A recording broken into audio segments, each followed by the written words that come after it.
They make. I appreciate it. Same boat.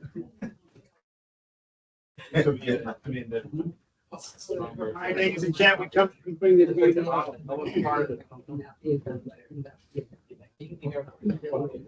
Are you executives? Thanks. Oh, Miss, yeah, I'm right here. Say the same with me. Hi.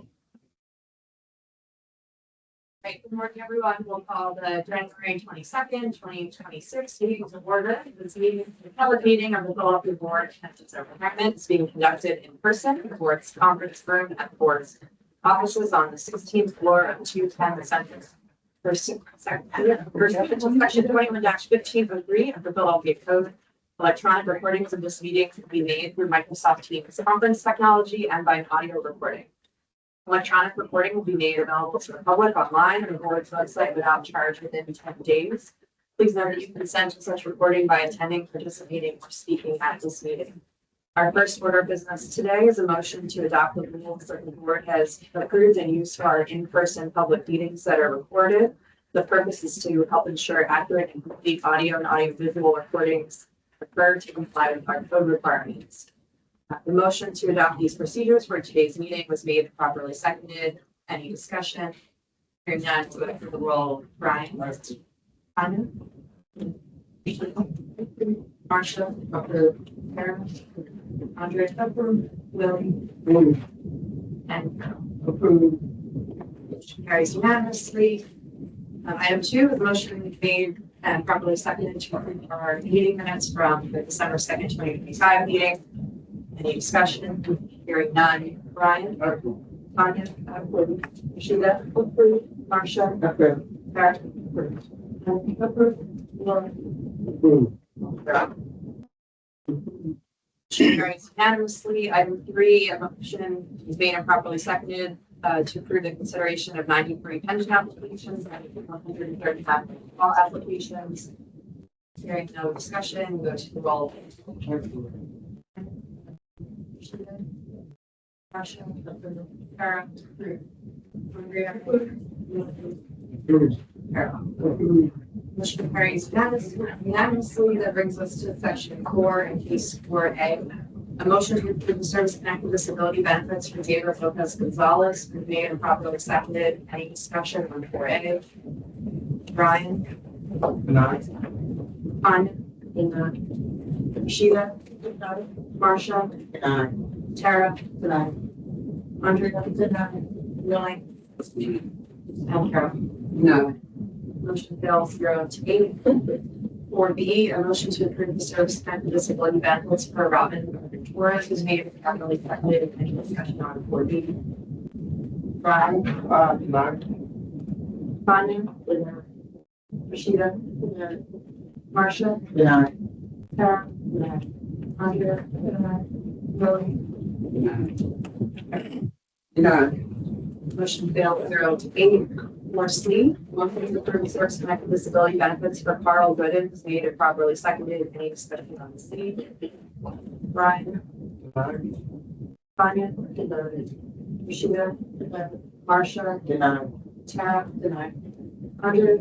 Willie? Carol? Denied.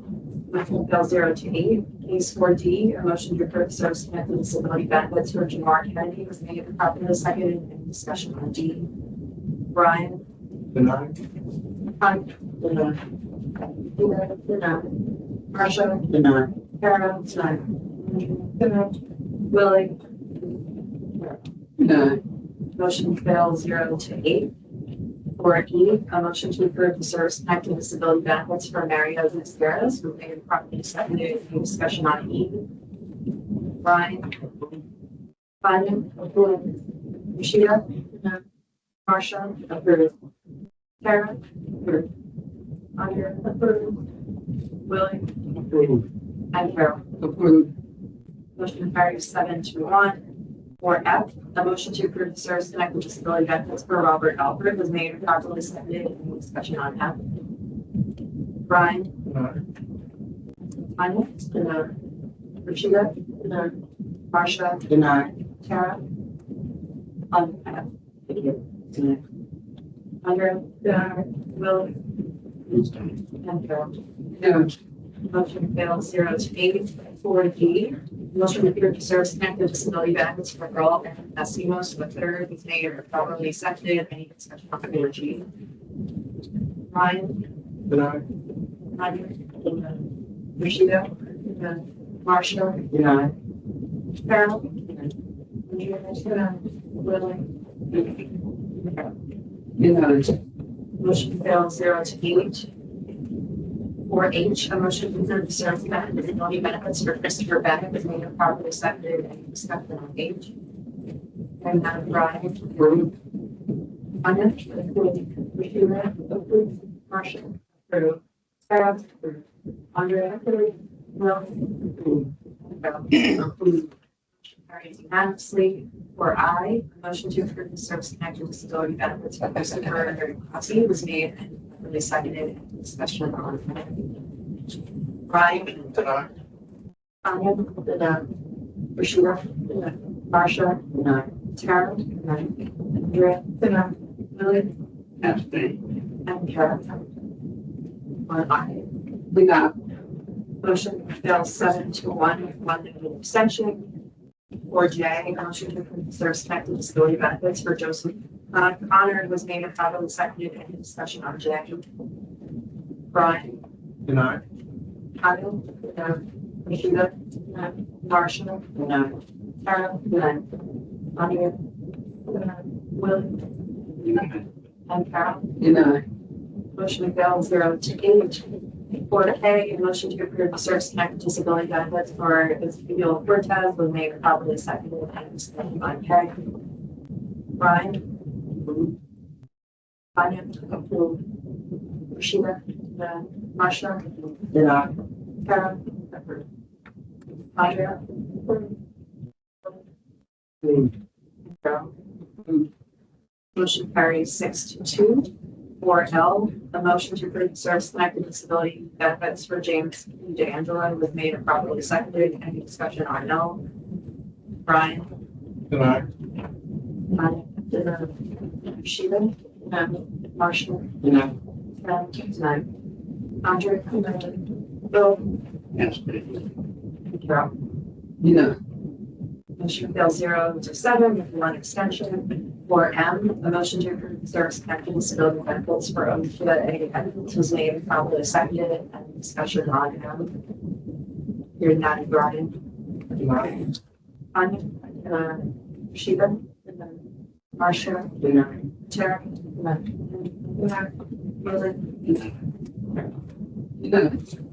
Motion fails 0-8. For N, motion to approve service connected disability benefits for Carmen Espada was made and properly seconded. Any discussion on N?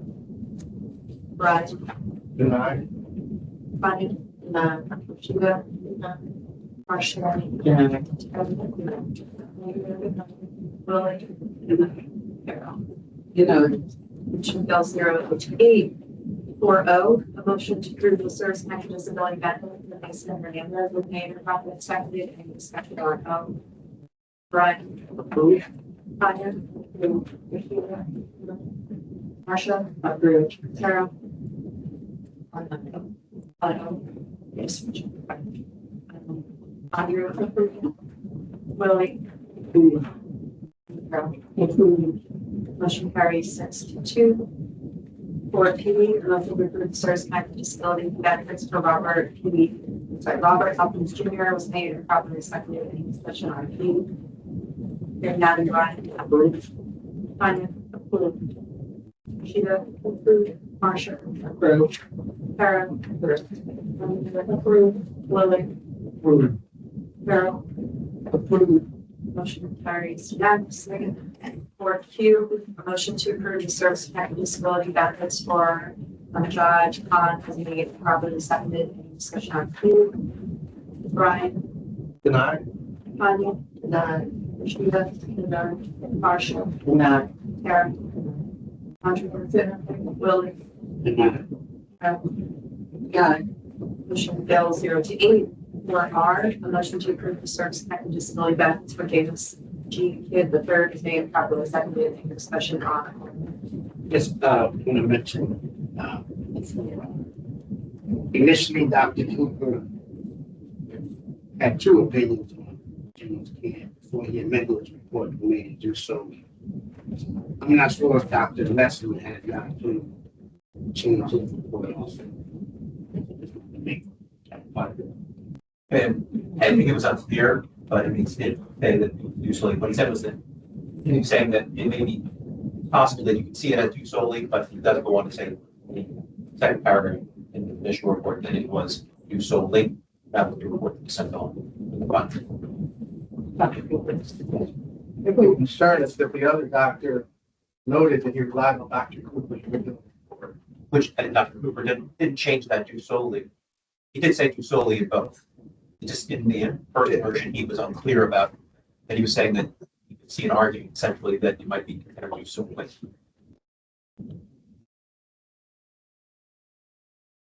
Any other discussion or questions on our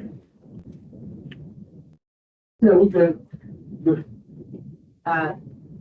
motion was made to approve for ours, and after that discussion, I'll go through the roll.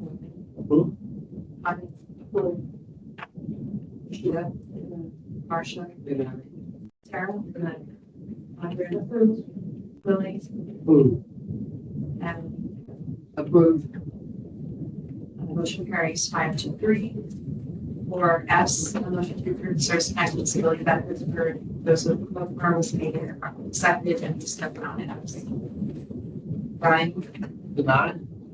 Tanya, Rashida, Marcia, Tara, Andrea, Willie, and Carol.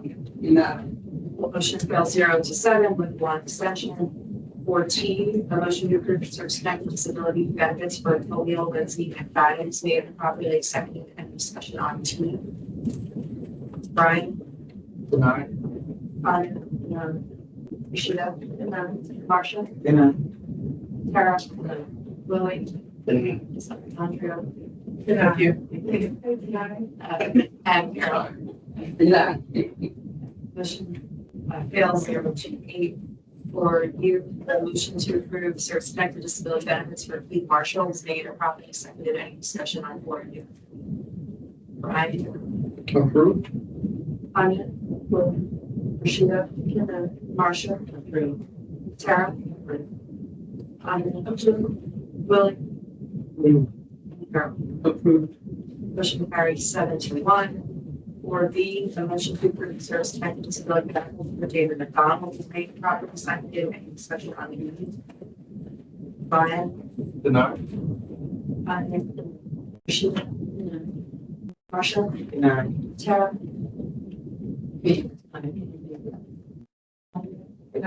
Willie, Denied. and Carol. Denied.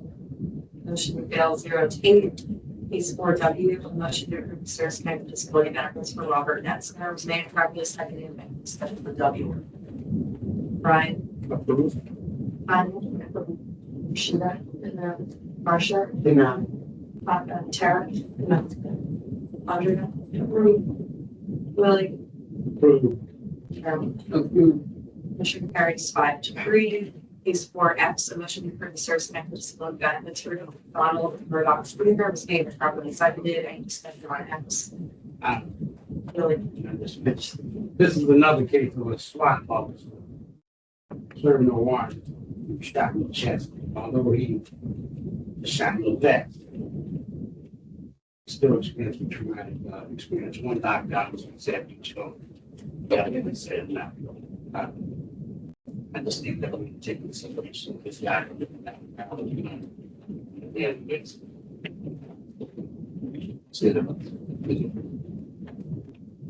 Willie, any other discussion on the board on X? Hearing none. Brian, Tanya, Rashida, Marcia, Kara, Andrea, Willie, approved. and Carol. Approved.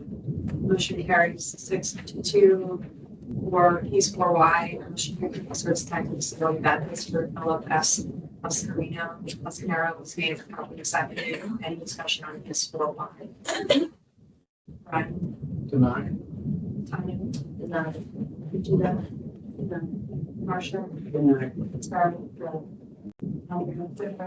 Lily? And Gary? Deny. Motion fails 0-7 with one abstention. For C, the motion to approve the service and disability benefits for Jeanette Newman was made and properly seconded. Any discussion on C? Brian? The approved. Sheila? No. Marcia? Good. Tara?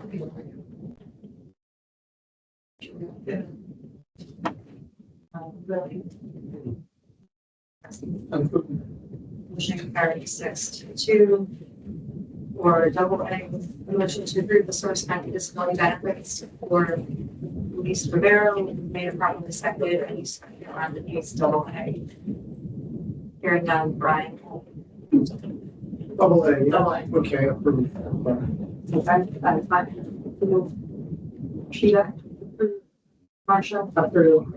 Karen? Andrea? Lily? Carol? Approved. Carries unanimously. For double B, a motion to approve the source campus disability benefits for Juan Soto, listened and properly seconded. Any discussion on double B? Hearing none. Brian? Approved. Tanya? Approved. Sheila? Approved. Marcia? Approved. Tara? Approved. Andrea? Approved.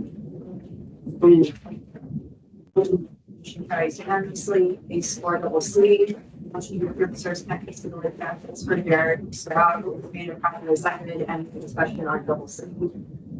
Hearing none. Brian? Deny. Tanya? Sheila? Marcia? Tara? Andrea? Lily? And Carol? Yeah. Motion fails 0-7 with one abstention noted. Case 4 and D, a motion to approve the service connected disability benefits for Jojo K. Baz Hatchell was made and properly seconded. Any discussion on? Just on this, we think there's a mistake on the pension plan. They can go why. I don't think. Double standard. It says, Yes, they have B listed on the sheet. here. On the agenda. Yeah. Okay, thanks for flagging that. We'll make the correction after the. Hearing no other discussion, Brian, on double D. Tanya? Sheila? Marcia? Tara? Andrea? Billy? And Carol? The vote was 4-4. As chair, I will vote to deny, and so the motion fails 4-5. On case 4 double E, a motion to approve the service connected disability benefits for Rainford Thomas was made and properly seconded. Any discussion for double E? Hearing none. Brian? Tanya? Marcia? Approved. Sarah? Andrea? Approved. Lily? And Carol? Motion carries unanimously. For double F, a motion to approve the service connected disability benefits for Paul Zanak was made and properly seconded. Any discussion on double F? Brian? Deny. Tanya? Sheila? Marshall? Deny. Tara? Andrea? Willie? And Carol? Motion fell 0-8. I'll note for the record that we're tabling case double G, and so that leaves us to case double H. The motion to approve the service connected disability benefits for Idris Edgerson were made and properly seconded. Any discussion on double H? Brian? Tanya? Sheila? Marsha? Deny. Tara? Andrea? Billy? And Karen? Motion carries 5-3. Case 5 double I is also being tabled today, and so that leaves us to double J. A motion to approve the service connected disability benefits for Moses Jones was made and properly seconded. Any discussion on please double J? Brian? Tanya? Sheila? Marcia? Denied. Tara? Andrea? Denied. Lily? And Carol? Denied. Motion fails 0-8. For double L. I'm sorry, for double K, I'm running out of alphabet letters. Yeah. Okay. A motion to approve the service connected disability benefits for Kenneth Shepherd was made and probably seconded. Any discussion on double K? Hearing none. Brian? Tanya? Rashida? Marcia? Sarah?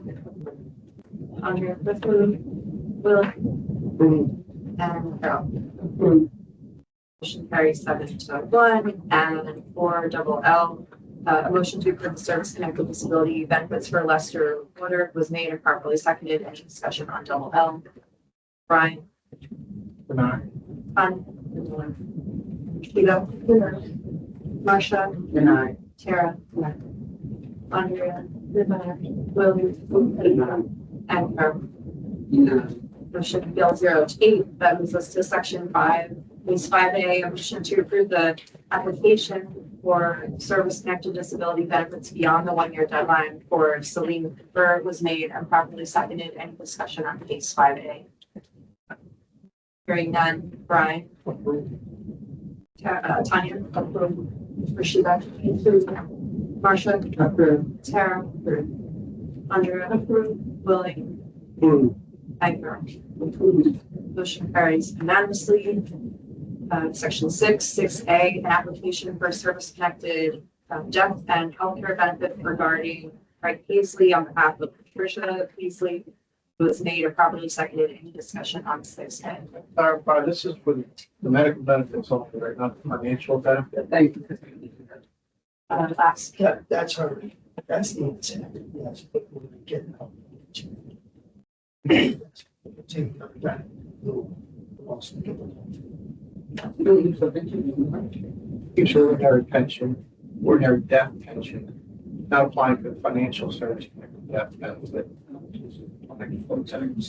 So she'll take an ordinary law, but also approval entitles her to that. Right.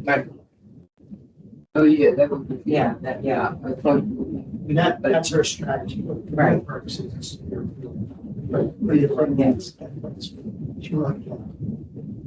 Thank you. Thanks for clarifying. Brian. Any other discussion on 6A? Hearing none. Brian? Tanya? Rashida? Marcia? denied. Tara?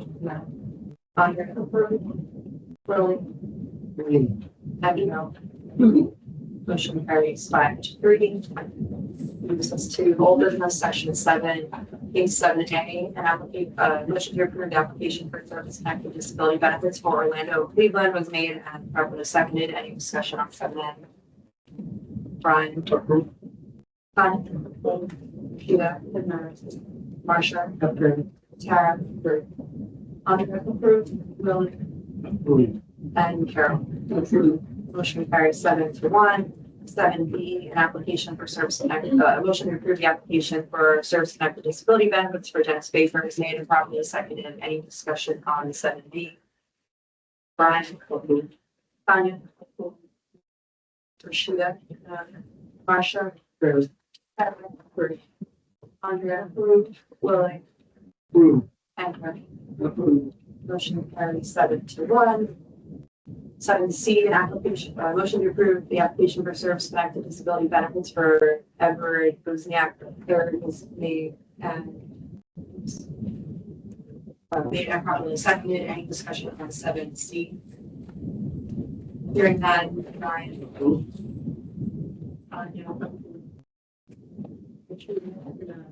Marcia? Tara? 7C. Andrea? Willie? And Carol? Motion carries 5-3. 7D, a motion to approve the application for service connected disability benefits for the development was made and properly seconded in discussion. 7D. Brian, Approved. Tanya, Gina, Marcia, Approved. Tara, and Dee. On approved, Willie, Approved. and Carol. Approved. Motion carries 7-1. 7E, motion to approve the application for service connected disability benefits for Joan Homer is made and properly seconded. Any discussion on 7E? Brian, Approved. Tanya, Willie, Marcia, Denied. Tara, Andrea, approved, Willie. Approved. Approved. Motion carries 5-3. Case 7F, motion to approve the application for service and disability benefits for William Strattle, named seconded, did any discussion on 7F? Brian, Approved. Tanya, approved. Sheila, Marcia, approved. Tara, Will, Andrea, approved. Willie, Approved. and Carol. All nine copies. Motion carries 7-1. Case 7G, a motion to approve the application for survivorship benefits option 3 regarding the deceased J. Stern was made and properly accepted in discussion on 7G. Brian, Approved. Tanya, Rashida, Marcia, Denied. Tara, Andrea, Lily, Approved. and Carol. Approved. The vote is 4-4. Chair, I'll vote to deny, and the fails 4-2. 7H, a motion to approve the application for service connected benefits regarding Sharon Fowler was made and properly seconded in discussion on 7H. Brian, Denied. Tanya, Rashida, Marcia, Denied. Tara, Andrea, really often the second page. Carol, Denied. motion fails 0-2. A7I, motion to approve the service connected disability benefits for Yvonne M. Carey was made and properly seconded. Any discussion on 7I? Hearing none. Brian, Denied. Tanya, Rashida, Marcia, Denied. Tara, Andrea, Billy, and Carol. Denied. Motion fails 0-8. Case 7J, a motion to approve the application for service connected disability benefits for Joel Gregg was made and properly seconded in the discussion on 7J. Kathy, I just want to make a note. Go ahead. I'll recognize Tara first. Go ahead. But I did, with this one, when looking back at the, I guess, maybe that I pulled out my response wrong after looking at the information. It's going that real back. I think it's about clarification. I wasn't sure. No copy. Oh, okay. Thank you. Sorry about that. And Brian. Prejudice. Motion, as a reminder, again, motion to approve 7J was made and properly seconded. Any further discussion? Hearing none. Brian, Denied. Tanya, on 7J. Rashida, Marcia, Denied. Tara, Andrea, Willie, Denied. and Carol. Motion fails 0-7, abstention noted. Case 7K, a motion to approve service connected disability benefits for Danielle L. Reese was made and properly seconded in discussion on 7K. None. Brian, Approved. Tanya, approved. Rashida, Marcia, Approved. Tara, Andrea, approved. Willie, Approved. and Carol. Approved. Motion carries 7-1. P7L, motion to approve the service connected disability benefits for Joseph I. Waters was made properly seconded. Any discussion? Hearing none. Brian. Approved. Tanya. Rashida. Marshall. Sarah. Andrea. Lori. And Carol. Approved. The vote was 4 to favor as chair, I'll vote to deny, and so the motion fails 4 to 5, and that brings us into the new business. You see which, please do the back to conference, educational conference, for the report. We have also see the advertising for the which are sent by the National Association of Public Pension Attorneys. Josh, we signed Josh on speak Josh wants to go to Lifelong dream. the conference is very good. It's very helpful, especially for the position of compliance officer and Josh's interaction with them. This is my previous members of this organization. A lot of people. Legal.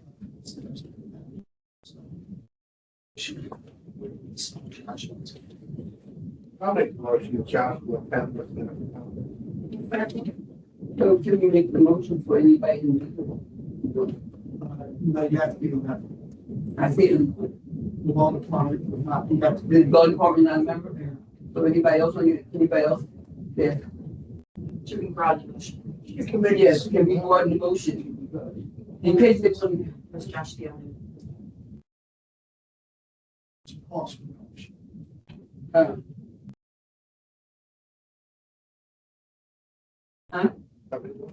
Current member of NAPA can attend. let's do that. I mean, I want Josh to go, but I want also, if anybody else, they should. I'm going to make sure the compliance officer being. Right. That was important. So I'll amend that motion to any current member of NAPA that wants to attend this conference. I'll second. Thank you. Motion was made, properly seconded. Any discussion? Hearing none. Brian. Tanya. Rashida. Marcia. Aaron. Lori. Approved. Carol. Approved. It's only natural. Missing first. Special conference. For sure information is in here, May 7th, 2020.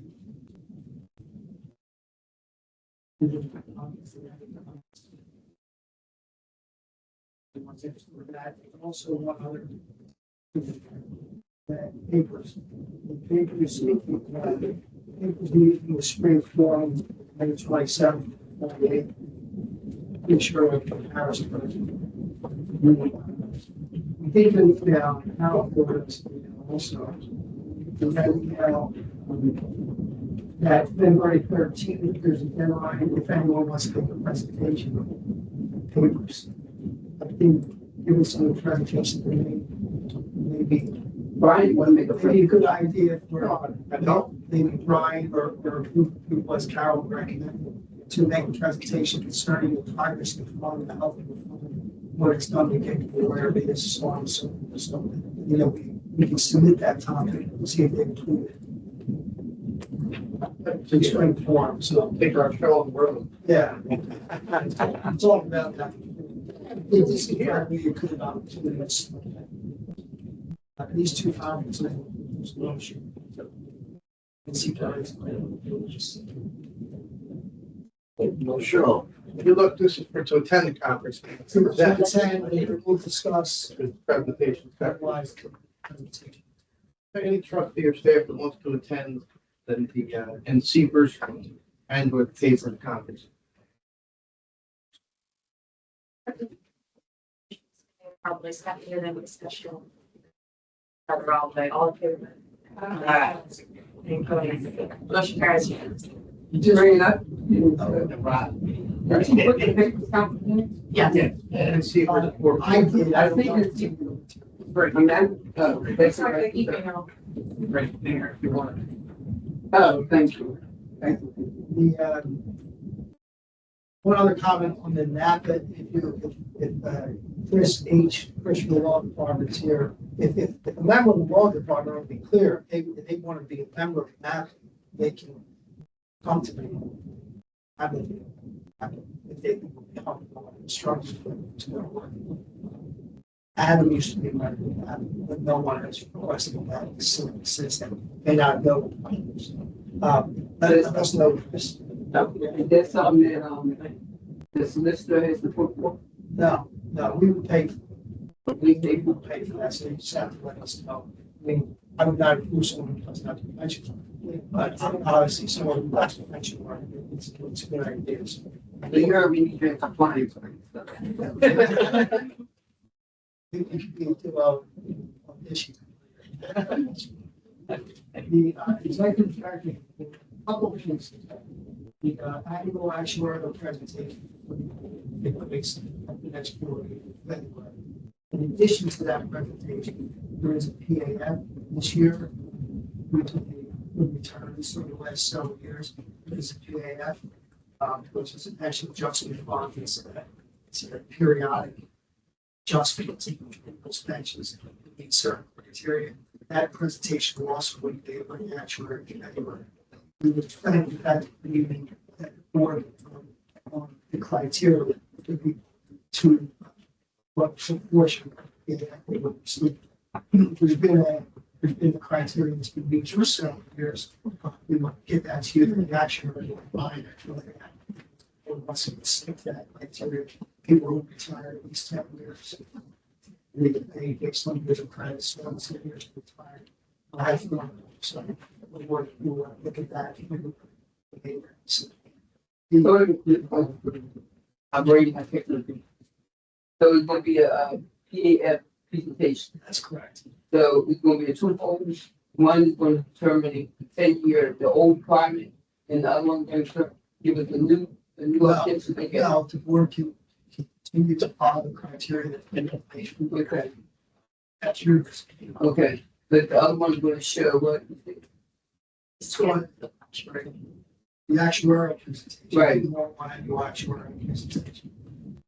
Then the other one is concerning the PAF. Right. So part of the PAF presentation, determine what is criteria for what you receive. Okay, that's what I. The experience study also, the actuary is very important. The experience study will be presented to the board in March. As you know, the experience study is every three years. It includes all the assumptions about the tables, so on and so forth. Salary assumptions, for example, I think the actuary will tell you this year, the salaries are a little higher projected year, so it affects the liability. So I think we will all that for the actuaries and we'll experience study in March. The state audit, we have our 8th meeting next week. There was one individual that was retained on the reimbursement submission that should not have been on the reimbursement submission. So the pension fund got an extra $700. So we'll be reimbursing the state for that $700. Otherwise, the audit was actually having no issues. By the way, one person out of 35,000 recipients of the pension is good work by staff and the OIT, which is Very impressive when you consider the technology we work with right now. yes. Absolutely. You know what I mean? There's a lot of trust into that, but let's just get right through. There's a lot of possibility to an error in all aspects, which Roger will be talking about that in a couple of minutes. The annual audit is on the way. Again, as control of the ability we have to do outside of this year. That is underway. The papers we're going to talk about the pension payroll modernization update. So I asked Boxy to give an update. She can email this to you after, but she did a nice little.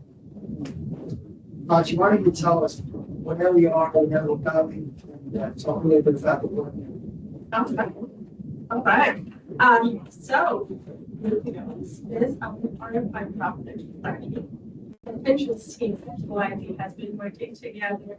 So it is moving us to a, the second stage, we are ready to apply the working group of trustees who instruct RFI. Look out for the invite from me.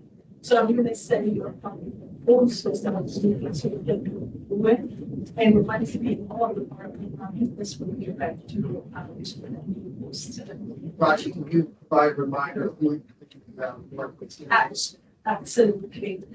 So from my last recollection, we have Brian Sharon up there and Chrissy Woodall, so forth. And What about benefits? so if you would like to join, yes. So Well, we can inform. So what was, we don't want to say. computer was for absolutely. That's Brian Andrea and Chrissy. Right, controller's office. Yes. By Yeah. Jack. So that was Toronto, Ontario. Under the controller's office. So the time we was, it was us for. I'm just out of Brian and Brian, Tara, controller's office, and Jack. But if it's Andrea or whoever. That's. Can I ask a question? I think I wasn't here at the meeting, voted upon, but my thoughts are that I would like to be a part, the benefits group to be a part of the RFI, and a part of this project, because the retiree benefits are not a part of the One Philly project simply because we're kind of cobbled to the pension system. And the pension, if we're investigating, we're going to make updates to the pension system, then that actually will affect benefits. That should affect benefits as well, because right now, everything we're doing in benefits is very manual. This does not affect just the CAP plan, but all the union plans as well. And so I would like us to be a part of that discussion. I wasn't here at the meeting where it was voted upon. I was absent, so those are my thoughts, and I don't know what the rest of the group thinks about that. So with multiple people outside of the work, ultimate discussion before it's in. Okay, but I'd like to be part of that RFI review, because if we're not taking into account benefits in the RFI, if we come back later and try to add that information, it's very difficult. I mean, I from a contracting perspective, if that's not picked up as a part of the basic that we're looking for as a part of the RFI and the RFP, then it makes it extremely difficult to try to reintroduce that information. I understand that. We'll have to talk about this a little bit offline. Okay, let's talk about it offline. This is a pension funded project that will not be funding benefits for other city agencies. That from a fiduciary standpoint is, so I'm not sure exactly what it says. Let's talk about it a little bit offline. It seems to be saying you want benefits incorporating Yes. modernization. What we're doing. Absolutely. That's a larger project. Well, That's a larger project. We require a larger discussion. all right, so we do need a discussion session. Okay, can we, yeah. so, okay, this is not a citywide project, this is from the district, right? That's correct. So this is my question then.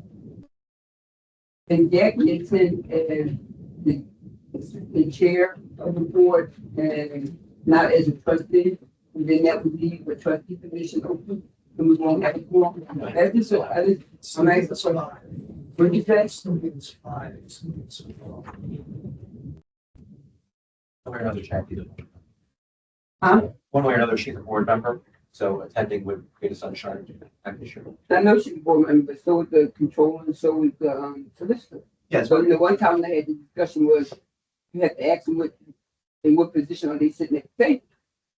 So I'm clear, that's why I want to clarify. One time I had to ask the same question. So, The board can decide who's on the board, but it can't be sunshine farm.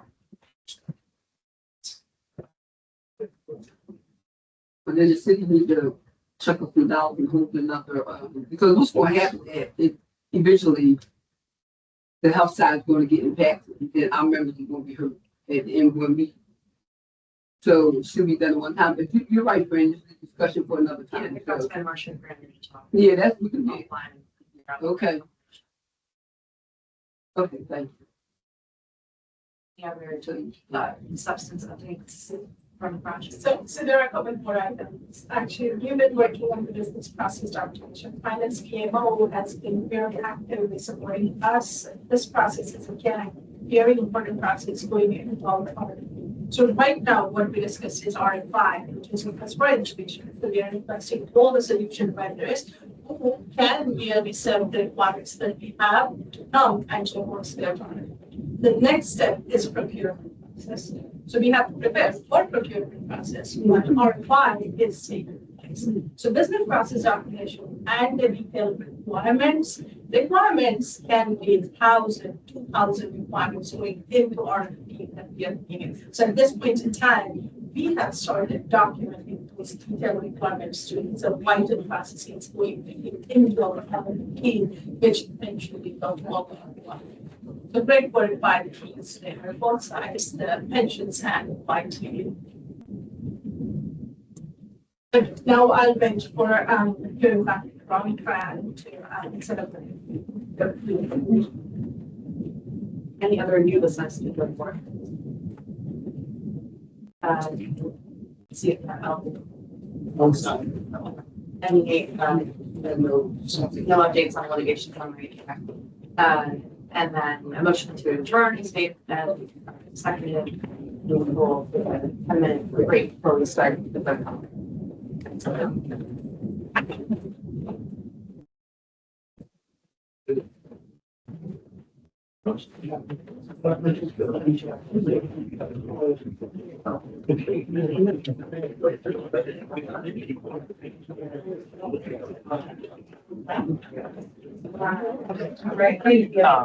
That's like quarter, not. Yeah. Yeah, yeah, it's like the quarterly month. Yeah, exactly. It's just not.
apologize.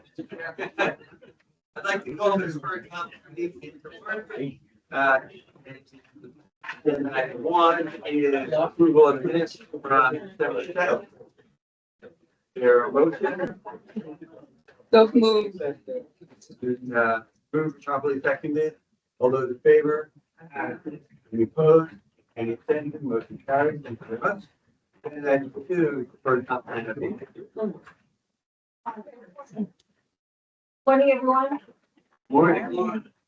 Deferred compensation plan asset balance is 2,246,611,339. It's just about 11.3 million above the November numbers. In terms of participants that have the account balance, there's 28,326. That's 259 more than the month of November. Participants contribute. Almost 2,000 more than last year. Participants contributed is 21,314. That's 193 more than the previous month. When you look at new enrollments for December, we received 232. In comparison, since it's December numbers, year to date, we received 2,896 new enrollments. That is 25% above previous year. So that's phenomenal. We couldn't have achieved these results without your support and allowing us doing access to department meetings, raising plan awareness. So thank you so much. In terms of the Good segue to the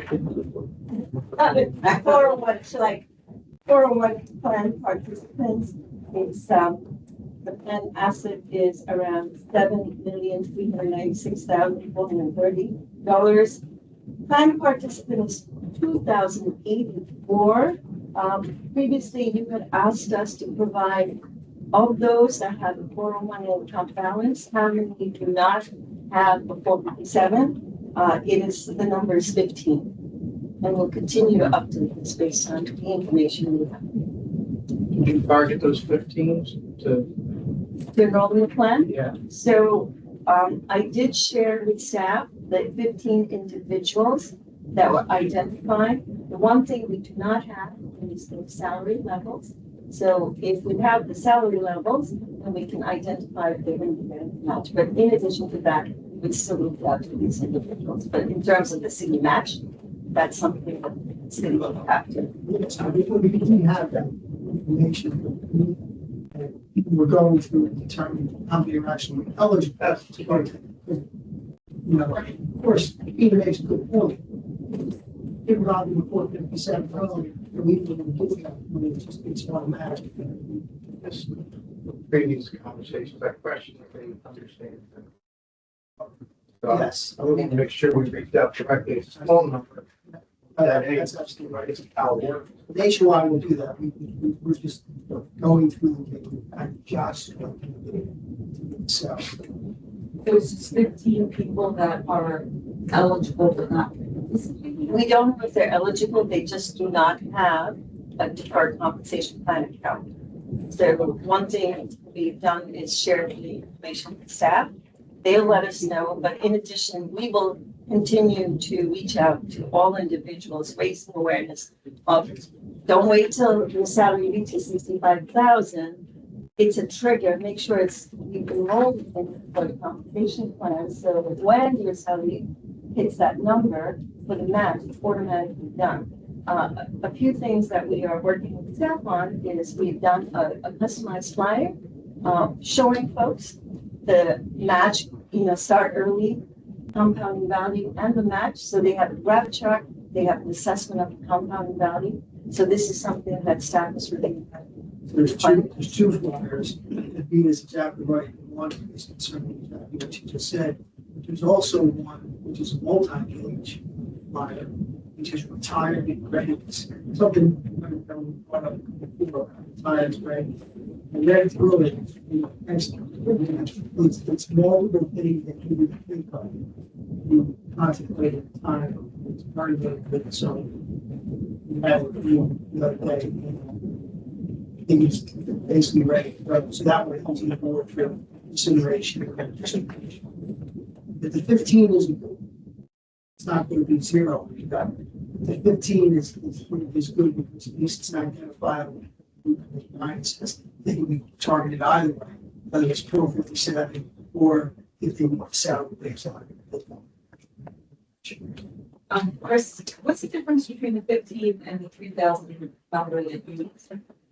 Are we talking about two different sets of groups? Based on the list we received from Mobility, the total number of eligible 104A participants is 3,415. That's the list that we got from Josh and I got from, as there's 3,400 all students. And that's what Josh and I got. So there may be, then we're still nationwide document. And you have 15? We all, yeah, of the 2,084 participants accounts, we identified 15 that do not have. It's a different thing. Yeah, I'm talking about people that should be, but like you were that That's the number. number. Like that's the one I'd like to have on. Yeah, we can start adding that to the sheet, but that's the one yes. Okay. 3,000. And that's where integrating salaries into that to see how we actually meet. Yeah. So do we look at the 15 or of the 2,000? Do we know the union affiliation or they not rep or they exempt or we don't know that? That, I don't, we have that information, I think parse through, because it's not always clear from what we got from one affiliate, where they fall. Again, it may say police administration, but it may not be clear about where they fall. So we're getting that information, that's why we don't have to do that. And what about the 15? I'll say I've gone through the 15, Oh. I've already identified 10 of those who actually are not currently police. Okay. I'm waiting for confirmation from the others. That could explain why they're not. That's probably why they're not participating. Yeah. But again, but by the next meeting, we will have those numbers. Definitively. All right, concerning your presentation, we talked a little bit about this before. Aside from nationwide, I've never called it multiple presentations. For example, there was an onboarding event yesterday to people that should really participate. In every presentation we give, we spend a decent amount of time at the next 60 and reports. Just because of a lot of the reporting involved in it. So he's stressing it. And he's been doing that now for a while, stressing. And anytime we give a presentation, you know, with Shanika, Shanita, myself, where we always mention it's such an integral part of that.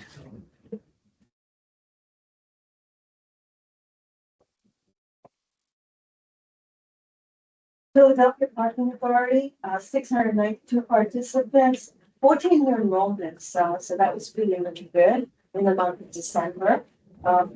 Housing Development Corporation, 49 participants and changes there.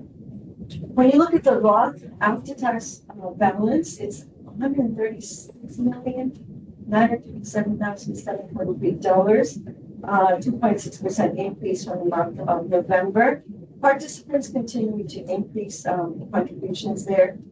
It's 10,645, 242 more than the month of November. Roth utilization is at 38%, which increased by 1% from the previous month. In terms of percentage contributions, there are now 4,108 participants that are doing percentage contribution, which is 128 more. I think a year ago it was around 2,000 something, so it's a really good increase there in terms of percentage contribution. Calls did go up in December, 3,604 calls received. That was, at the end of the year, folks are looking at their accounts. So we did get about 1,525 more calls than the previous month in November. When you look at the totality of calls received, year to date, it was around 37,900, and the year before was 38,000. So we did see a 2% drop in call volume when you compare year to year. Online accounts remained around 80%, of total participants have an online account at 22,589. Have you answered any questions on the deferred compensation executive summary? If not, I'm going to do my best to represent Matt and Jeff and the team who are in Dallas at a national sales meeting. So that's why they're not here. I do have a question, and this is a general question, so I guess, Chris, do we ever convene the education committee for deferred comp? We haven't yet, the staff is reviewing. So, yeah, so the materials. So it's on the radar, we just haven't set dates yet. Okay. Let me mark, both Marcia and I, so. Yeah. Okay. Yeah, no, it's still, we have a bunch of subcommittees. So, and different that's, stuff. I, So no, it's still on the radar, we just haven't. We haven't piled it out. okay. As well. Yeah, that's fine, that's fine. Regarding the December service activity group workshops, 13, total attendees was 543. We provide all the breakdown for the employee orientations, as well as a lot of visits to the fire engine stations. In terms of this CFP webinar, Medicare and approaching retirement were the two key workshops. When you look at the total attendees, their webinars, there's almost 68% of the attendees were from the webinars. Production summary on the left side, between the two retirement specialists and our PRC, 303 consultations, 148 enrollments, 13 increases, rollover drops was 40 at 9 million, 214 office phone calls, and walk-ins was about 53. Around the new employee orientation meetings, 131 attendees, with 93% did not enroll. However, when we looked at our system, about 37 new enrollments were received. And the MERP, My Interactive Retirement Planning 2, 26 consultations were conducted. Any questions? And just to comment briefly, this Chuck and Chris and I talked to Jeff Francis last week. That Brad's wife upstairs. But it looks like Brad going to be going on disability improvement. And Matt Green is temporary information upstairs. He's dividing his time between other pension and his small pension. And Jeff wants to look at getting full time. At least if we want Brad is able to come back. So we can tell Jeff, we asked, and we can tell him that we want to be involved, fully in the vetting process. And in person, as you know, Brad was, I'm going to say with us, right, through the various 3 administrators that we've had.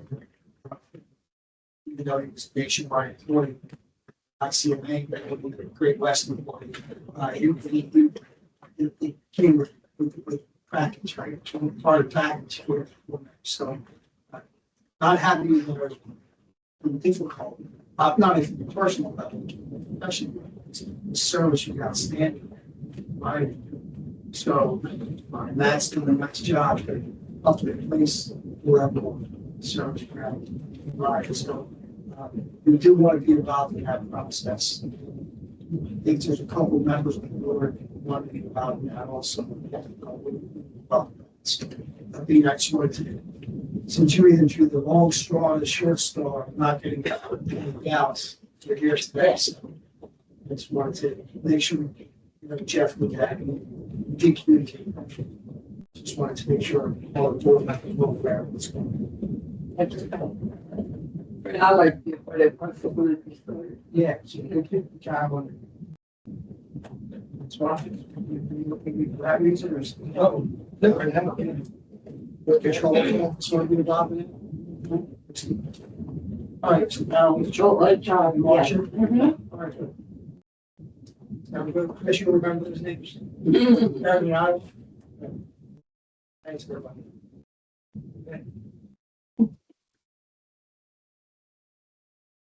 Good morning. Couple different, recommendations, embedded in this report for agenda items. So staff is recommending that we, make some updates to the plan's target date on lineup.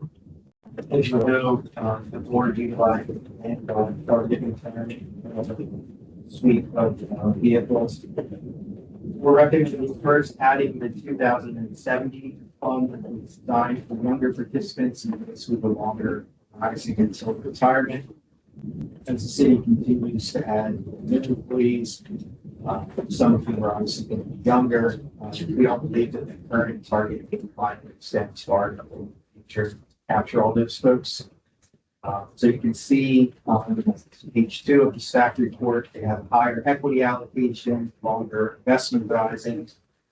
And Kristen and Lewis and others who worked on this provided us a picture of what the glide path would look like. Simultaneously with that, we would recommend removing the target 2020 retirement fund. It's moved beyond its intended target retirement audience. It's standard practice to remove a vehicle like that something between 3 and 6 years after the stated date. So we're around that. It will simplify the lineup and reduce potential confusion. I also have sense on the desk will doing at some point, whether it's Vanguard or whatever suite we're using, at some point they're going to do it. Like the 2010 fund is around 2017. So at some point, you don't have a choice to do it anyway, but we believe it's prudent to do it now. And to move those folks, to map those folks who are in the 2020 fund, the retirement income fund. It's specifically designed for retirees and folks who want to focus on income generation with capital preservation. So provided the asset, the breakdown between equities and fixed income, stated target retirement fund is more conservative, sent for folks who are added in retirement. Of course, when they get the notice, they don't want to be actively for someone to do something else. But those who don't actually the retirement income fund. If the board accepts any or all of these recommendations, we would inform each why in writing or February 2nd. Members will get notified in March. Any questions about that? I mean, the members will have to either go into the 27 or pick a new. They wouldn't go to the 27th. The 2020 folks would go to the retirement income fund. So they would have until April, as you said, to elect to do something else. 2070 is just completely added as a new option aimed at younger. No, what's the target income? The retirement income fund would be where the folks in the 2020. Because it's more conservative, it's in line with income generation, folks who are in retirement to more conservative. And that's what we have the breakdown, the equities versus the fixed income. It's more closely aligned with folks who are actively retired. I had asked Chris why we wouldn't just move in 2030, because logically, but if you look, he did a great breakdown, which if you want to present it, Chris, the income fund is almost exact replica of the assets that the 2020 fund is currently versus the 2030 fund, what I'll call it slightly more aggressive than the 2020 fund is. So I think it is a better move. I asked the same question and it gave a very good answer. So I think I sent that to Carol, the discussion a few of us had. Yeah, no, it's fine. So just as an example, so the retirement income fund is 18.5% roughly US stocks. 2020 fund is 21.6 US stocks. 2030 fund jumps all the way over 36%. Whereas for bonds, the retirement income fund is just under 65%. 2020 funds around 60%. If you put them in the 2030 fund, you drop all the way down to around 36.5%. So it's a much more aggressive, for someone who's right at the cusp of retirement than putting a type of income. Now, again, to your question, Carol, if someone looks at that and says, you know what, I still want to be a little more aggressive, they can map themselves into 2030, they can map themselves into it. But as a default, we believe the retirement fund.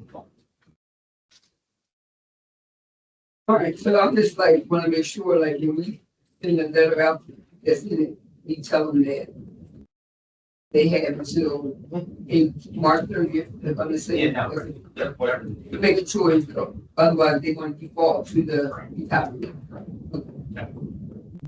Yes, we couldn't, it's okay.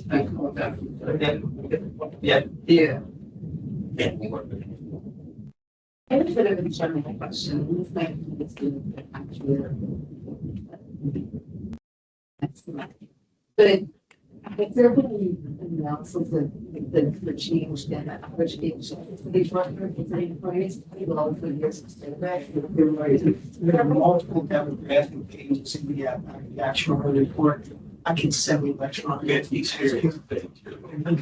Look at it in February, the experience in March, all of that. Yes. And then they put some predictions about, That's the experience study. oh, that's the Predictions about salaries, predictions about mortality and all this. well, even like changes in Senegal.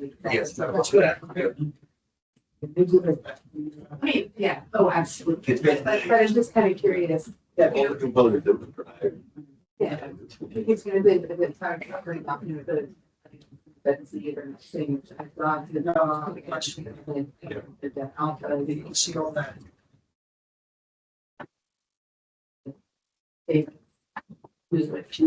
Exactly. Right, I think that, yeah, probably later. Matt used to. And, just, yeah. Not yet. Any other? Any other questions? Is there a motion to approve the recommendation? So moved. You move to properly seconded. All those in favor? Any opposed? Any abstention? Motion carries. Thank you. The second recommendation related to the third comp, is around the active management, for the state option. We discussed this in the last meeting, regarding the performance of the Newburgh environment real estate fund. Sorry, besides the board's 3 big. Performance for the Newburgh environment fund has trailed across the 1, 3, and 5 year periods. It's also ranked very poorly amongst its academic peers, fairly consistently bottom quartile. And you can see the negative returns versus the benchmark over back through those 100 years. By comparison, the fund we're recommending as a replacement, the Economic Steers Fund has been more consistent and better ranked amongst its significantly better ranked amongst its peers during the same time period. We can really taken together those results reflect more consistent performance over the 5 year period. It's a similar strategy in the sense that it's actively managed U.S. real estate. It will invest primarily in publicly traded REITs and operating companies. Its focus is primarily on long-term capital appreciation and strong cash flows. As a reminder, folks who want exposure to real estate or want just passive management at a lower cost, they do have access to the Fidelity Index Fund, which we noted on the last page. The Steers Fund is 5 basis points more expensive than the current fund, but we believe that's more than enough for the difference in returns and the peer rankings. So that's why we're making the recommendation for the replacement. If the board approves, it will follow an identical timeline to the ones that just reviewed for Vanguard funds. We just notified nationwide on February 2nd. Plan members will get notice by mid-March and then the replacement will be available. Any questions? There's a motion. There's Chris Bobby. I'll second. Okay, we move properly second. All those in favor? Any opposed? Extensions, motion carried. Very much. Now agenda item 4. This is, this was not, staff did not make a recommendation about this, but rather we undertook a review internally and some help from Nationwide regarding the deferred compensation loan program, and specifically whether or not, if the board was interested in adding the ability to take monies from the raw balances. So as a reminder, the 457 plan was governed by the Internal Revenue Code, of course, by the governing documents. It allows city employees now to set aside a portion of their salary, either pre-tax, which is a traditional basis, or more recently on an after-tax roll. And at the time, the plan documents were last updated in 2018 or 19, when there was formal changes made to them. Board had either just started or was a couple months away from allowing it all in the future. So the current plan documents do not allow the raw dollars, tax dollars, which is why they care a lot about. So we went through, kind of how the loan program works, what's permitted, what's not permitted. And there's a helpful chart. There was also some additional information that was sent out yesterday. But we did work Nationwide and determined that of their public 457 clients, only 0.002% of them allow loans from the wrong side. Two that were identified were the state of North Carolina, the city of Colorado Springs. We did have some email exchanges, some written correspondence with the folks from Colorado Springs. They noted that the raw loans are processed in the same manner as traditional investments. Their involvement is limited. Nationwide does all of taxing, tracking, taxability issued by our restaurants.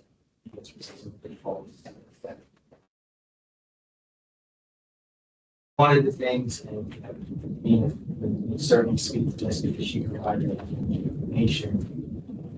One of the reasons that many governmental plans are not allowing the raw loans, it's because raw accounts have to track contributions separately and differently for tax law.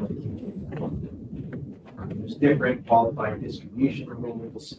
There's the 5-year aging requirement that comes into play. There's taxation around contributions versus earnings. So it makes record-keeping and reporting distinctions a little. Ultimately, Nationwide handles that.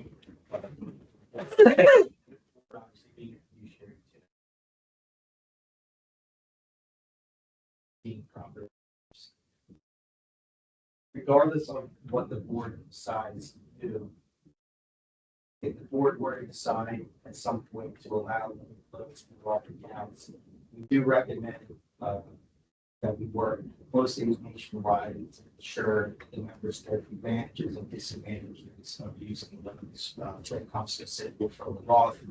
That would include things like increased educational seminars, literature, and fair disclosures on the nation process. So if the board decides to keep the status quo, which is loans only from the pre-tax assets, we suggest additional disclosures on enrollment forms and plan websites and all documents related to loans. Because to the points that Carol and others brought to the table, if you're not allowed to borrow through involved assets, we think members need to know that loans are something they think they're going to be interested in, and it's ultimately not that needs to be made clear between spelled out. So those are the recommendations we make. Based on whatever decision the board ultimately comes to. Happy to take more questions. I think there may be folks who wanted information beyond what's provided in the report, and certainly happy to act again. That was the. Chris, we talked about it. We're allowed to take loans based on the amount of the asset that we have. Right. Take up to certain amounts. If they started Roth recently, so it's here 2 streets, they may have more assets in a lot of village than the Roth. What assets do you use to determine what loan they can have? And where does the money come from? If they have If they have a combination of pre-tax as well as post-tax balances, the regulations and parameters remain the same. You can take up to 50% or 50,000 of your account value. Today, where currently only pre-tax dollars are distributed out of the loan. Today, when someone has a pre-tax as well as a post-tax, we do model the Roth balance to determine the loan amount, so the person would get a higher loan amount. Now, so that's factored in, something that the city allows. If somebody has a boat today, for us, so they can get more out of their pre-tax loan. We're past this. So to answer your question, is if someone has Roth as well as pre-tax, but the dollar amount is higher pre-tax bucket, the way the loan would come out would be proportionately. And then when the person repays it back, we pay back the pre-tax dollars going to the pre-tax account. And Roth is determined a little bit differently in that you have to track the basis, and that's repaid back. So we can manage all of that. We do it. We don't have a lot of plans, but Chris shared 16 plans that are set up under payroll deduction. We currently do an administrative service, and we take care of all the calculations and repayments of them. Unfortunately, yes. Yeah. Okay. The member wouldn't be able to choose if they had an option. Yeah, that was my question. So that's I have a the question. next part of the question. Yeah. Should a person want only dollars coming out of one bucket versus the other, they can do that. Okay. So if they have one Roth and they have in pre-tax or whatever, They can decide that it can come out of either proportionally, pro rata, right? Or they can say, I only want my loans out of the Roth bucket. but that's not as of the way we have right now, because as of right now, they cannot take a loan from the Roth. So let's get that clear. So At the table, let's clear that right at the table so everybody understands. that's, Then what you're giving us, right, is examples of what can happen if we change it. So even if they have more money in the Roth than in the pre-tax involved, for the Roth and the pre-tax, they cannot borrow from the Roth. So then the loan would default to the guidelines what we already have, right. correct? So Carol, just for clarity purposes, today, when someone has Roth as well as pre-tax, when we model the loan, they have the opportunity to add both those dollars to determine how much they can get. So for example, if someone, perhaps it might be easier if I explain, if someone has 10,000 in their pre-tax bucket and maybe 5,000 in their Roth bucket, when you look at how much that individual is eligible, remember they can take up to 50% of 50,000. So in this case, we would determine the loan from 15,000 versus only the 10. Does that help? I didn't know what I was saying. That's correct. Right. Which would be more than the 5,000, just look at pre-tax. So that is right now, somebody apply for a loan, they can do that, have books. So that's not true because nationwide it's denied people. That's why I brought the thing to say.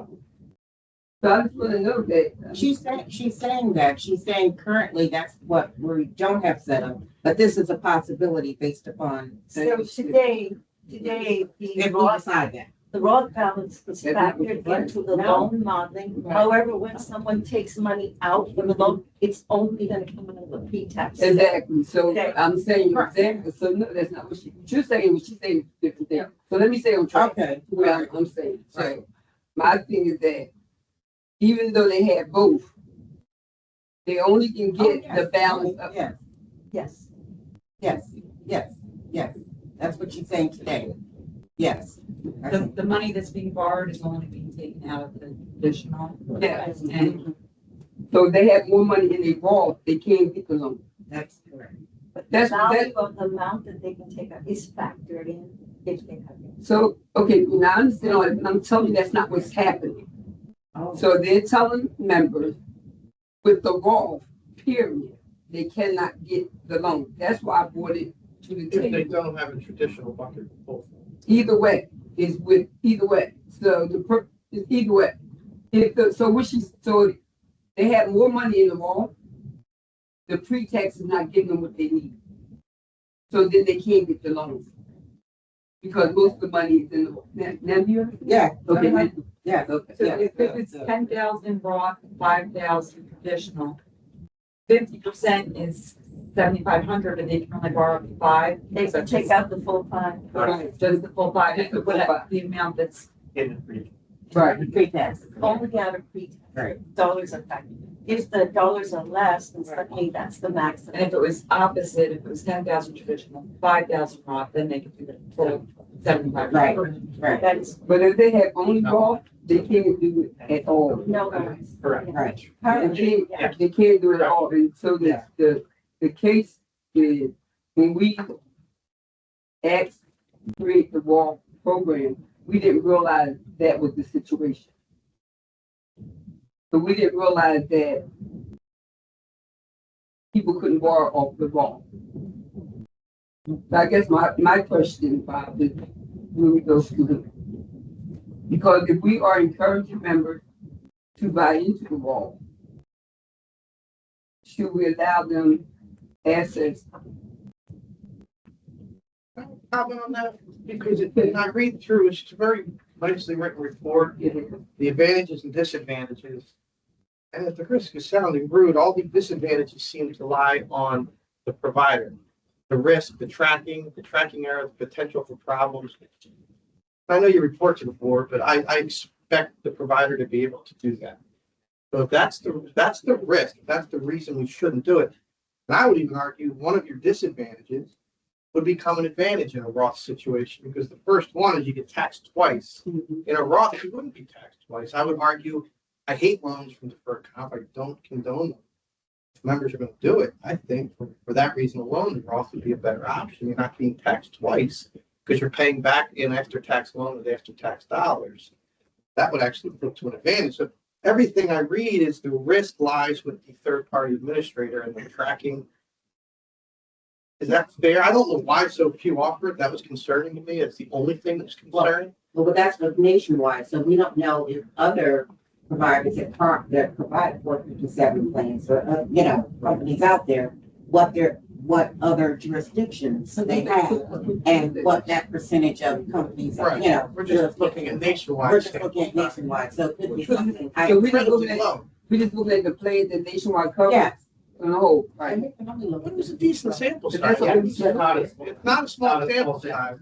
But that's concerning. I don't understand why though, because when I read through this, all of the risk lies with the tracking and the ability of the third-party administrator, which I fully expect them to be able to do. So, right, Yeah, so, I mean, I think it's important. Ultimately, it's the board's decision. sure, absolutely. And we certainly can administer a Roth loan. It's just going in with an awareness that Roth contributions, the advantage of it is that you're contributing with after-tax dollars. But one of the main advantages is that the earned interest is growing tax deferred. It's growing, and then when you take it out, depending on if it's a qualified distribution, it's all tax free. So But if would that risk change if we It didn't would vote not. this in? So we're already taking. that yeah, risk. it would not. It's just the disadvantage of. It is. Taking a loan is a terrible idea. I will blatantly say it in most cases. but members do. Yeah, So, members you know, do. our job is to give them the best product. I think most of the disadvantages are disadvantages to the current system already, so I don't know that it speaks to this specific situation. Whatever you said earlier, the, ability to participate in law 457 should become law as January 1st, 2011. As part of the Small Business Jobs Act of 2010. So it hasn't been around, not long for the regulation, so that may be your reason that you're not seeing. Yeah. Yeah. But, I think that's a really good thing. but, Yeah, but just not, just hasn't been. it just came around. Legal that long. As you It just came around to this board, 20. No, no, legally, It wasn't legal January 1st, 2011. right, We implemented it 2019, We implemented not that 2019. long ago. So, Right, so mine has been before since 2011, that's all I'm concerned. So go ahead. But when I read through the reasons not to do it, I feel like they're all reasons to not take a loan today already. If they're taking a loan, it has a lot of disadvantages, But it's all there but already. it's there today. I'm not seeing, other than the very small percentage of plans, any other concern in my opinion. Because we're taking all this risk already. The member is taking all this risk already by taking a loan from the traditional. So essentially that's about paying. So what's the risk of moving to this? The specific. Yeah. Yeah. And if I'm wrong, correct me. But that's how I read this. Is the risk of taking a loan, not the risk of taking a Roth based. Beyond the record keeping, the operational tax complexity, yes, there's. The risks or the drawbacks are similar or identical to the traditional. Right. I think that's fair. So my, what staff had recommended, you got a full disclosure. And on, the application, whether involved for pre-tax, it has to be disadvantages or whatever has to be there, so remember though, the impact of it is, just like when you do drop. They sign or drop and you get out this certain day, so if they lie, say they didn't sign, but that's the point. So, but it's on the paper, just like when you pick the beneficiary, you say, option 1, 2, 3, this is what you gotta do, so the same, they have to be full disclosure. I don't think we should not allow the members to use their money if we push them into a certain place, because that's what we're doing with education. We really, I know, on this side, we really educate members that are going to the wrong. So they think they have the same opportunity they do when they do the pre-tax. That's, So, is there a motion? It's not a recommendation here, so we have to. It's not, so I know we have some outstanding questions. Does it make more sense to table this till next month, wait for that information? so let me ask you what's here. I'm gonna do the educational seminar, but can we include it in here? Or you wanna have different? It would be, from a timing perspective, it would be challenging to. So next month, we got a lot to do, Brian, but I'm willing to put on next month agenda. I don't expect to get a lot of information back, it's gonna change what we're meeting. I agree. I just Think that's right, Brian. I agree. That's how it is. so why don't we just put it to a vote then? If there's not gonna be that much more information, but to make a decision for. Second. What is the motion? Don't ask me what the motion is. The motion will be to allow plan participants for 57 plan to take loans from. There's a second for that motion. Second. All those in favor? Opposed, intention, motion carries. Thank you very much. Now, new business, very common, the old business. Yeah. Probably adjournment. Going to that chair. Everybody, the minutes from December 2nd. Your motion to approve. It moves probably second. All those in favor? Opposed? Intention, motion carries. That takes us to consideration of vice chair. Morning, everybody.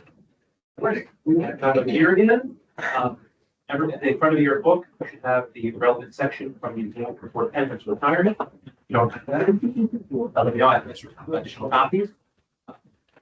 It's time to vote on the vice chair.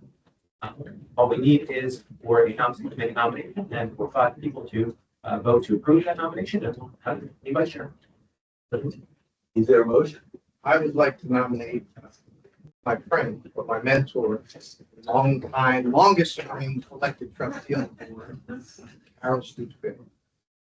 Is there a second? Second. All those in favor? Aye. All those opposed?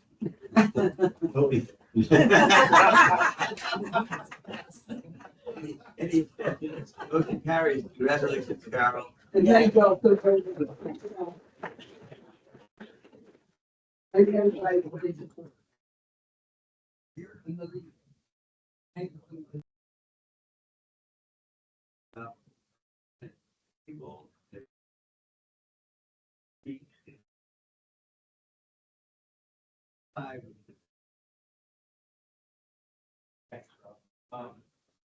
We can talk about the numbers, or a couple of related things.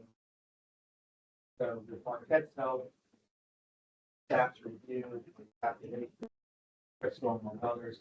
We do have the manager fees for the fiscal year 25. Right. So as a reminder, the board has traditionally reported the manager fees for both private and public markets, just on the management fee. We carry into the expenses for private markets and broken out separately and provided to the board every quarter as part of markets. In fiscal year 24, the manager fees as a percentage were 0.28%. In fiscal year 25, that dropped to 0.24%. And that was despite having more than $1 billion plus more in assets. So on both a dollar basis and a percentage basis, it dropped. We talked about where that was. What we can go. It's close to 0.7, I think back in 2016, it was around 0.687. So it's dropped. Servers. Yeah. And even if you look at the private equity fees, I can send out some charts for you. They've been pretty consistent. And when we have seen, for example, in fiscal year 24, private equity carry go up, it's been because we've gotten a huge corresponding amount of cash back for a higher return from other managers. So just as an example, I think when in fiscal year 24, from one manager on one day, you see like well over $70 million in distribution. So that would be why the carry. Some of the reasons the fees went down, obviously, the continued use of index funds. Certain managers like Avenue finally dropping off. Flashes were no longer having assets, some of those legacy. The board's strong negotiation fees generally, as well as utilizing co-investments. Terminations of managers when warranted that are performing. And then we did benefit a little bit from timing on the private market side. We looked at some of the newer changes called capital the fiscal year started, meaning the fees didn't start. So I would say it's likely you'll see them potentially pick up 0.24, maybe a tough number to hit next year. But you're still almost certainly going to be in the 2 range and well below what when we started this back in 10 years. Just take the obvious, that means there's more money saved for fund. Correct. Bill. Correct.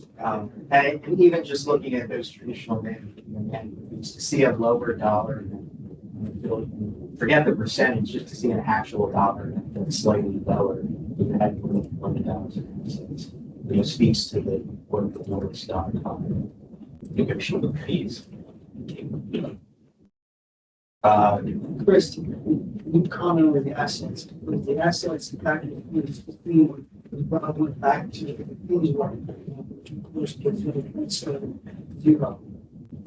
We're probably $4.5 billion, so the 4.3 something, like 2016. And you said, just to stress this, on the the assets now? So the assets today are over 10.1 billion.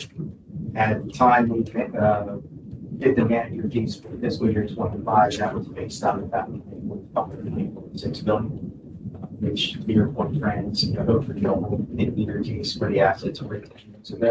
So the board has, continued to streamline the portfolio to make use of co-investments, make use of index funds, take a more balanced approach, and all of that has not impacted the returns. In fact, I will the returns have been much improved, and they paid less, significantly less as a percentage of dividend. Probably those following include. Yes. Bring that up because we talked about papers and the opportunity to make a presentation that spring forward, putting that together. But I know, especially the elected trustees here, and I know the controller, the presentations to various groups, to your unions, controller, to outside people, and constituents. It's just, you have a great story to tell to me on the work that you've done over the years. Behalf of the members, instead, to slash the fees by that. I mean, imagine the fees, the assets over year going up $1 billion, and the fees, the raw number actually decreasing. That's hard to do. We should probably lower the new market fee, even though we doubled. Which was the elimination of hedge fund managers. He did folks in index funds, and the smart decisions that were made, along with, recommendation of staff and consultants. Let's go to 1.3 billion to over 10 billion in less than 10 years. It's really, it's unprecedented. It's a great story to tell. So, when you're addressing your members, besides the nuts and bolts of everything, this is a great story to tell them. Just be proud of that. Any information you need for person to provide to for you to be glad to provide it to you. Can you send out to the board what our total fee expense was last year? I think we have that in the budget. If you compare that to So let the city council, I think that's in the budget findings. I'll take that. And, will the, actuary have that new report next month? Or can you put it in there? They will have part of that. Remember, they only go up to the end of the fiscal year, which They won't have. last year, so they don't have to 10 billion. Yeah, but they had most of it, right? Okay. We have that, we have all the other actual reports in mind, so we can extract that. In terms of the returns, the plan had a strong month. 10 basis points above the benchmark at positive 70. We got the estimates yesterday, so through the 20th of January, fund was up over 1% for the month, and up 7.8% since the fiscal year, or for the fiscal year. Some of the things, keeping an eye on, we're seeing continued inflationary pressures, particularly around groceries and some other consumer staples. And we're also seeing those inflation pressures on other countries. UK inflation was up around 3.5%. South Africa was up by a similar amount. We did see a slight upward revision to GDP in the third quarter of 4.3. For the Fed's kind of preferred inflation gauge that's released early this morning, that was around 2.9%. So still, above their 2% target. But it wasn't in line with expectations. Jobless claims went down to 2 weekly jobless claims, about 200,000. That was just below estimates. We did see a lot of volatility this week, particularly the last 24 to 48 hours. Why would happen? So that, change that.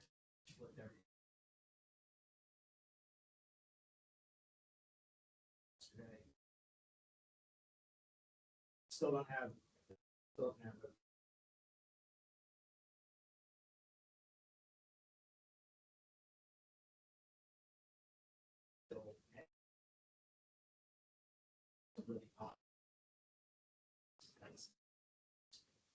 And then if the market factoring in that housing is also out or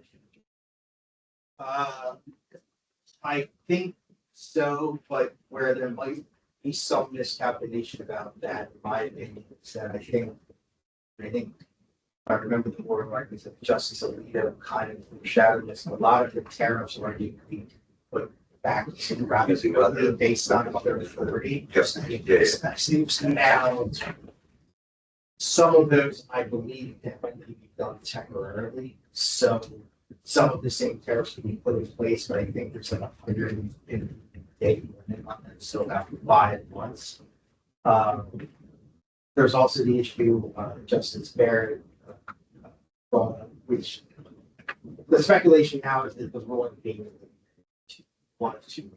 It's either like there's a real big disagreement with the Supreme Court about their legality, or there's a dispute about whether or not they're going to have to go to. That could be very complex undertaking. So there's a couple schools of thought as to why that decision. I think those are two primary speculations why the decision has come. So we will wait until at least February, and then we also, saw that there was an executive order came down that's purporting to ban institutional buying. How much of that can be done through executive order as opposed to having it codified into law as later. But that is looking just out there and does seem to have at least some viability. So that goes. Don't have any actionable concerns with any of the managers. Most from in line or better than their underlying benchmarks. One other thing we did want to touch on with the RFP coming in March around 570.5 million is a couple of the overweights and underweights in the portfolio. Dave, will have some comments on this, but if you look at the first couple of pages of the detailed flash report, you can see that as the the end of December, we still had a fairly significant underweight fixed income.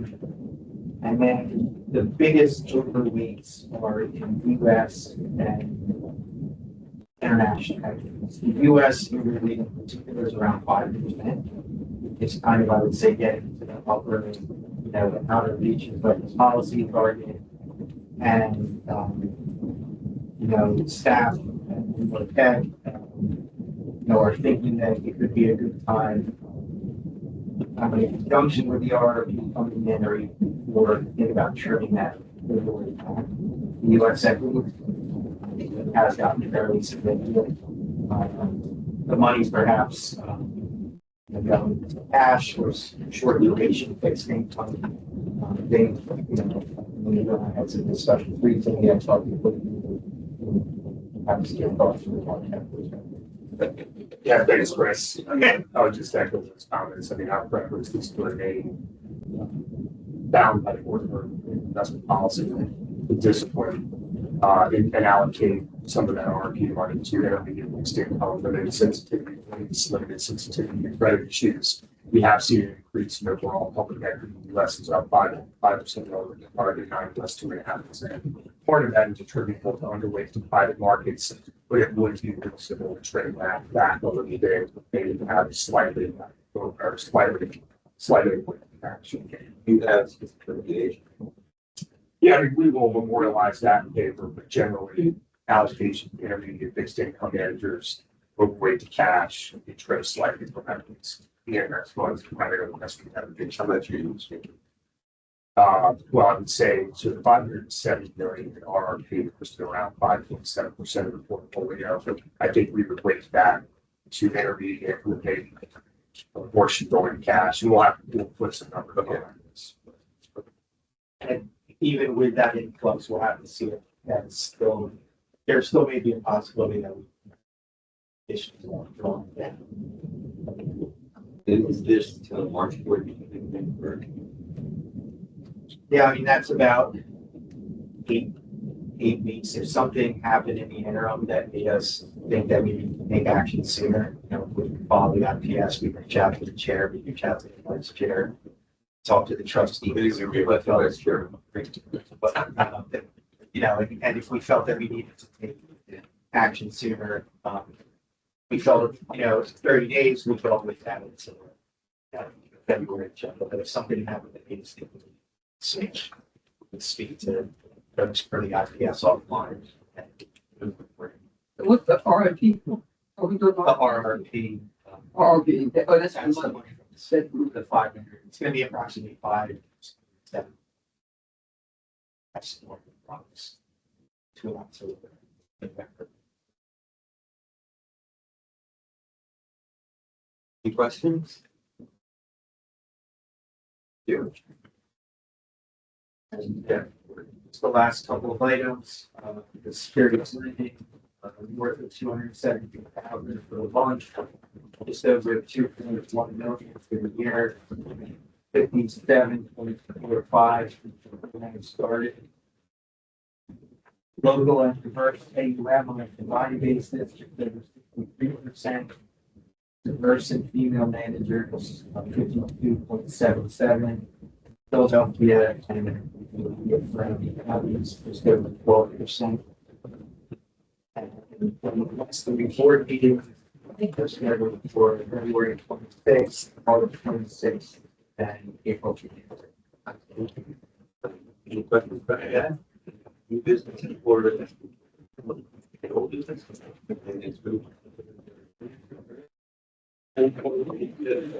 That's right. Go back in, so we're in actual taking. Take that, so,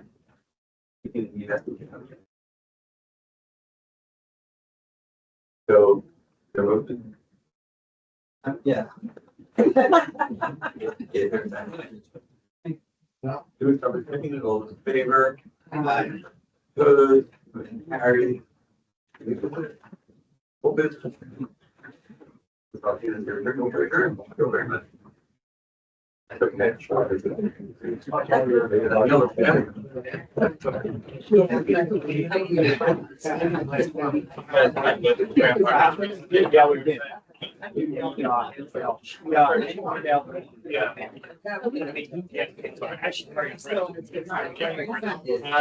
I've done that for a long time. Yeah, big very much. It's very well guarded. I can't, they just stand in their lane. Yeah.